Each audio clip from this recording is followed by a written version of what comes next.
C'est depuis 3 jours qu'il y a des contestations, il y a les manifestants qui passent toute la journée au niveau du bureau de la chefferie de Bouicha, une des chefferies qui constitue le territoire de Rutshuru, ma circonscription électorale,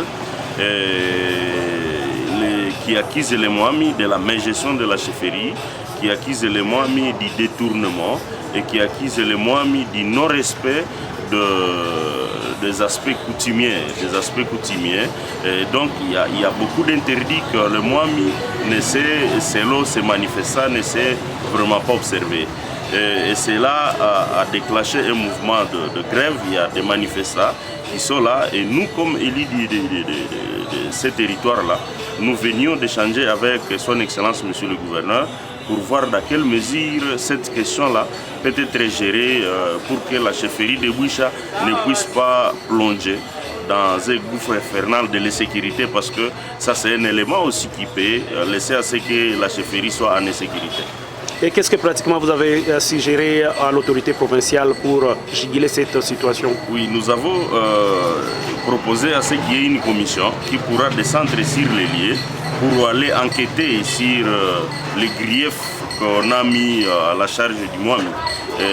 D'autant plus qu'on a parlé du détournement, on a parlé de la mégestion, on a parlé de la non-observance des interdits. Donc les valeurs culturelles, on dit que ça a été profané.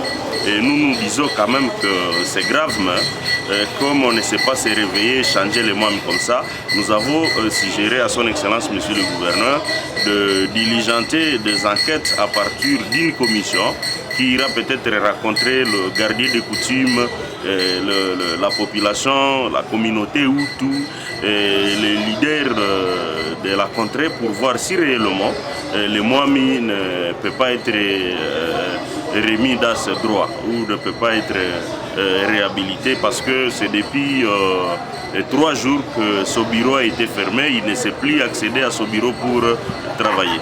Mais également, il y a une autre actualité, là, toujours dans le Rutshuru, dans votre fief, où on parle d'une autorité qui s'est installée et ça crée aussi des remous. Vous pouvez nous en dire plus? C'est dans le fin fond du territoire, dans le groupement de Binja, mon groupement natal. Il y a un conflit coutumier.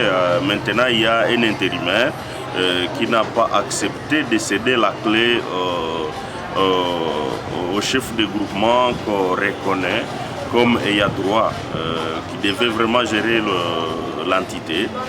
Cela fait plus de 6 mois que l'intérimaire était en train de gérer. Maintenant, il y a l'autre qui devait reprendre ses fonctions. Malheureusement, il y a bagarre, il y a mésentente.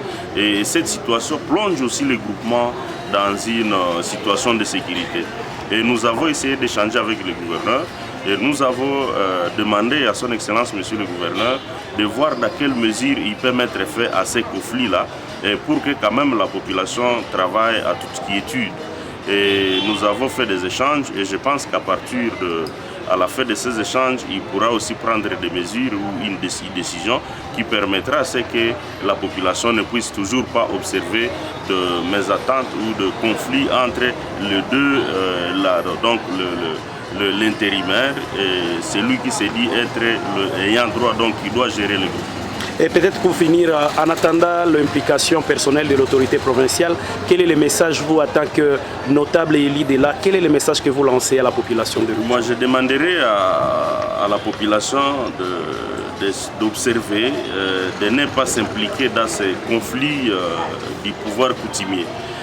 D'autant plus que le pouvoir coutumier sacré, il ne faudrait pas qu'il y ait des castes, au caste de l'intérimaire, au caste de l'ayant droit, au caste de tel. Il faudrait que la population observe pour que ces conflits ne puissent pas impacter le tissu social. Je pense qu'avec ça, l'autorité aussi pourra se mettre, selon ce qu'il nous a dit, pour mettre fin à ces conflits-là. Merci beaucoup, honorable député. Nous avons à vous remercier, monsieur le journaliste.